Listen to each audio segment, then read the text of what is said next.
Hello everybody. I can't believe we're getting ready to do our November Kimberbell, but it's that time. So for November, we're doing this cute denim bag, and the denim bag has the fringe flowers on it, which if you haven't done, they're very easy to do. And it also has the coral and light orange pull flowers. And then Kimberbell just finishes the tote bag by sewing the two sides together. But I've actually done a really pretty lining in it, so I'm going to show you both how to line your bag and how to do a bottom to your bag. Because as you know, Kimberbell just sews the two sides together, but I've gone ahead and added a bottom, and we're going to sew down the sides. In your kit, you're going to get the bag, and you're going to get a set of your two pull flowers. I'm going to get the video started, but after our first stitch out, because you don't just want to sit here and watch your machine stitch out, you can get these flowers ready while it is stitching out. But let me go ahead and explain what we're going to do. We're going to be using our stabilizer, which is just a tearaway stabilizer.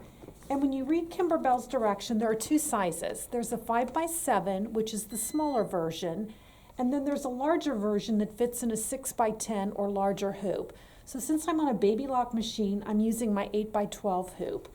So the first thing I did for the lining, I'm going to backtrack a minute, measure your whole bag. And this one measured about 17.5 by 29.5. So you're going to cut a piece of lining the same size, but we want to add an inch at the top and bottom, so a total of an inch, so that we have a 1/2 inch seam allowance. So this one measured 17.5 by 29.5, so I cut my lining 17.5 by 30.5. I've measured a couple of their bags. They measure about 17, some are 17.5 inches, but we want the lining, the width to be the same as this width, but we want to add 1 inch to the length measurement. So you're going to press your bag, and you're going to want to press out your handles real nice, and then you're going to fold the bag in half lengthwise and press it. So we want a seam so we can find the center of our hoop. Then we're going to measure down 7 inches from the top of the bag and iron so that I have my crosshairs. And I went ahead and I've hooped this. If the whole bag is not hooped, so I used an 8x12, everything was not hooped, so I pinned at the top, and this is out of my embroidery area. So my hoop is ready to go into the machine. I've got my bag hooped with the stabilizer behind it, and the first thing it's going to do is stitch out the stems. And for this project, you're just going to need 2 colors of green and 2 colors of your coral. And you might want to use the navy blue for stitching up your sides. But I'm going to go ahead and I'm going to start with the stems, and those are going to be the dark green. So let's go ahead and put it in our machine. Okay, so the first stitch out is complete, and that was the stems. So now I'm going to put in a lighter green, and it's going to do the leaves. But before I stitch this out, I told you the first stitch out was kind of long. The next one's kind of long too. So while it's stitching out, you can be getting your pull flowers ready. So if you're doing the smaller version, the 5x7 version, you're going to want to check page 4 of your instructions to see how long you need to cut these.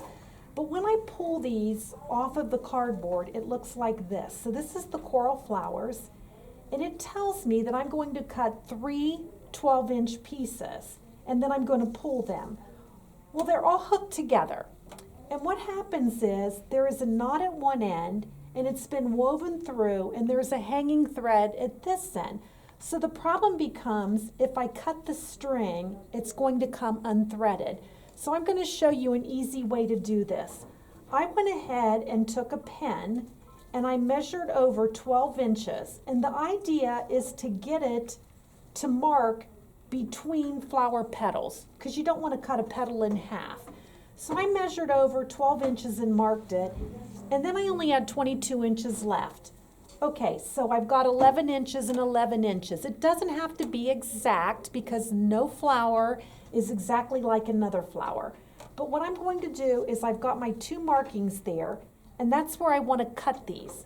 But if I cut it, I'm going to cut that thread that's woven through here. So here's what I found to be the easiest. We already have a knot at one end, so this end is going nowhere. This end with the hanging thread, you want to put a knot in here. So I'm just going to make a knot at this end. So now I have both ends knotted. Okay, and then I'm going to go here, and where I have a marking, I am going to pull my thread up. So I'm taking my scissors and I don't want to cut it, I just want to loosen it. So I'm going to pull this thread so that I have two ends here. And then I'm going to cut that thread, holding on to the two ends. And I'm going to cut between that thread.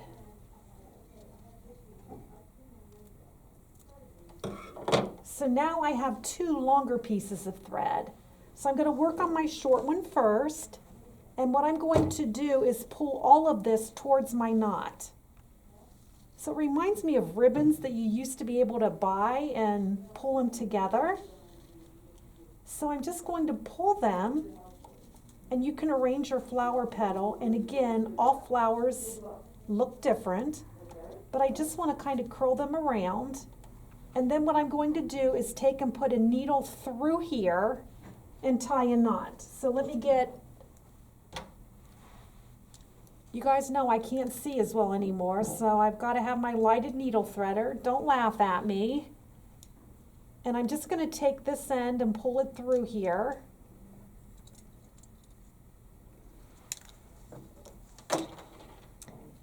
And then at the back of my flower petal, I'm just going to turn it over and put a little knot through here. And I usually run it through twice and make a knot so that I have a flower petal that looks something like this. Okay, so you can do those. Now the second half, this end that I have here, I'm going to tie a knot at the end that I just pulled out so that I have a knot here. And I'll do the same thing where I pull up my thread at this mark and make two more flowers. So with the coral, I'm going to cut 12-inch pieces, so I'll have 3 coral flowers. And then the light orange, you're going to cut in half basically, so you have two 18-inch flowers. So while you're doing that, we can let our second thread color run and do our leaves. Okay, so that was a pretty long stitch out as well. I hope you got your pulled flowers completed.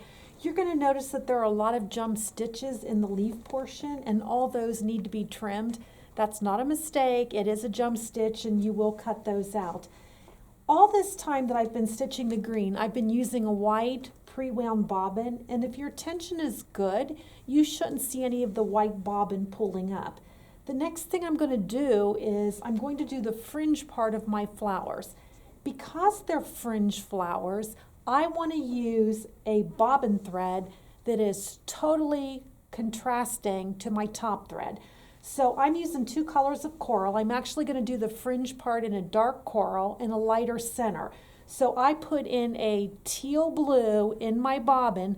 The bobbin thread's going to get cut away, but if you make it white or you make it the same color, you'll never be able to figure the fringe part of the flower out. So I'm going to put this back in. I have a blue bobbin, I have dark coral thread, and I'm going to stitch out the fringe part. And when you do it, they're going to look larger stitches than what you're used to, but that's what's going to make our fringe. So let's stitch it out. Okay, so now I have my fringe flowers stitched out, and you can see that they're longer than most stitches, but I want you to notice the back is I have used the blue thread so that I can obviously see it, and that's the thread I'm going to cut in just a minute. But first, I need to stitch the middle of the flowers, and when I stitch the middle of the flowers, that's actually what holds this stitch in place. So I switch back to my white bobbin. If you leave that other color bobbin, whatever you choose as your other color in there, you're not going to be able to see it. So make sure you switch back to the bobbin you were using. So I'm going back to my white bobbin, and then I'm going to stitch out the middle of the flowers using a light coral.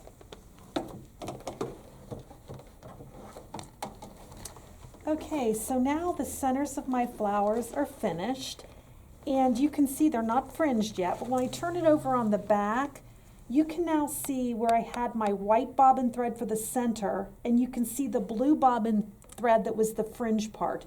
So you need to take either a seam ripper or a tiny pair of scissors, and you're going to go in here and you're actually going to clip those bobbin threads. So you're just going to go all the way through and clip. And when I pull this to the top, if you use the edge of your scissors or your fingernail, it simply fringes those flowers forward and your bobbin thread falls away. So I'm going to go ahead and fringe these. So after I've cut away the back, I can either use my fingernail or the edge of your scissors or seam ripper, and you just kind of rough up the edges. And don't be afraid to do this. When you pull it out, you're going to end up with little loops. If you accidentally cut a thread, it's no big deal. It's just going to fray. You can always give it a haircut. For instance, down here I have a little loop that came out. I'm just going to cut it. So flowers aren't perfect. Flowers have little petals that fray. You really can't hurt fringe. So now we're finished. When I turn it over, this blue stuff will eventually go away, but I'm going to unhoop this and I'm going to tear away my stabilizer. Now, if you read the directions, it tells you when you unhoop it and tear away the stabilizer that you are going to sew the two sides together. We're not going to do that. You know how I always change the directions. So what Kimberbell has you do is put the two sides together and sew down, and then she has you hand sew those flowers on. And you can probably guess there's no way I'm going to hand sew those. So I'm converting my machine to a sewing machine right now, and what I'm going to do is tear away my stabilizer, and I'm going to show you how you can tack on your flowers in record time. Okay, so now it's time to tack down my flowers, and you can look at your picture on the front of your instructions, but I'm going to start with these little pale orange ones, and so I have a matching color of thread. And if you go to your sewing machine and go to your buttonholes, right after your buttonholes there is a special stitch for sewing on buttons, and basically what it does is a zigzag stitch going back and forth, dropping your feed dogs. So I am just going to put I took the foot off my machine. On some machines you may have to leave the foot on, but I'm simply going to run that tack down stitch. So I'm going to put my presser foot down and I am going to run my tack down.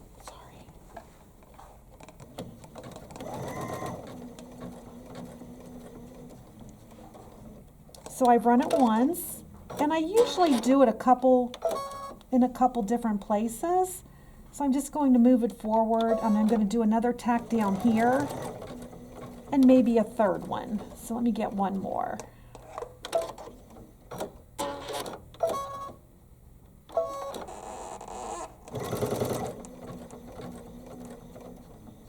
And I'm going to use this pale orange on the pale ones. And if you pick a color that matches your flowers, you really don't see that. And then I'm just going to fluff it up like this. And if you wanted to, you could add a button. So I'm going to go ahead and add the other flowers to it now. Okay, so that was pretty simple, sewing on all the flowers just using my button sewing stitch. I changed the thread from the light to the dark when I did my dark flowers. I wanted to show you the back side.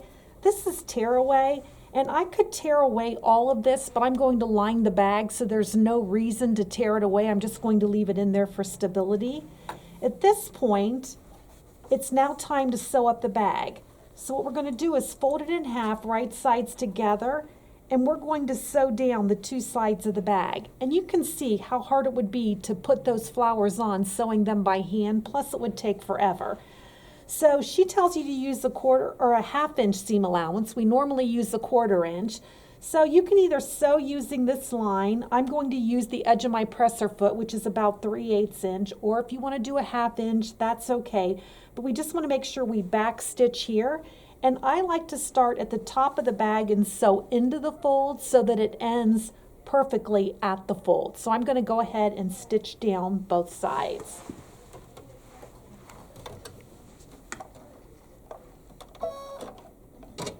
Okay, so I've sewn the edges of my bag together, and I just kind of pressed it a little bit. You can take as much time as you want to press.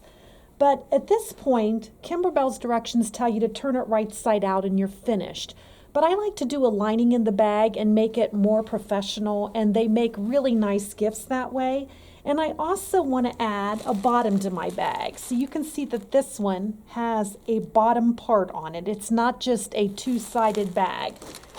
So what I'm going to do is I'm going to lay this on my measuring table, and I'm just laying this seam open, and I'm trying to get it kind of nice and flat, and I want about a 3-inch bottom to it. So what I'm going to do is lay it here, and I'm going to go up 1.5 inches from this point. So here's the edge, and I'm going to go up 1.5 inches. I just thought the 1.5 inches made a really nice bottom part. So I'm going to go up 1.5 inches from that corner, and I'm going to mark it with my chalk. So I'm doing this, and I'm going to sew across there, and I'm going to do that on both sides. So I'm going to go ahead and do that now. Okay, so now on my bag, I've sewn up about 1.5 inches on both sides, and now I'm going to turn my bag inside out, or right side out. And when I sew it right side out, I now have this really crisp bottom edge. So again, we could be finished with our bag. However, someone in my class, and Tammy, you know who you are, showed me a really cool trick where we can go ahead and stitch along here, top stitching it, so that we get a nice crisp edge like this, and it really makes your bag stand out. So I'm going to go ahead and go to my ironing board and press it, and then I'm going to show you how we're going to sew it. Okay, so I've taken the bag to my ironing board and I've pressed it at the corner. So I think that you can see here, here's the bottom edge, and then I've simply pressed up, and I've pressed on this side so that you have a side that's about, 1.5 inches from each side here. Now I'm going to take it, and if you have this edge joining foot in your stash of feet, you're very lucky. It has that flange in the middle, and it has an open toe part.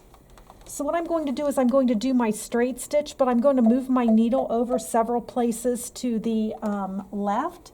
And now I'm going to go down here and just put a narrow seam along the edge here. It almost looks like there's piping inserted when you're finished, but that gives it a nice crisp edge that won't unfold. So I'm going to just go here, and I'm going to sew down, and I'm just keeping this folded edge right along the flange. And I'm going to do that on all 4 sides. So I'm going to go clear to the edge, and when I get to the bottom of the bag, I'm just going to back stitch a little to keep it in. And I'll show you what edge looks like. So here's the edge. It just has a little simple seam that looks like piping, but enough to give it some definition. And I'm going to do that on the other 3 edges now.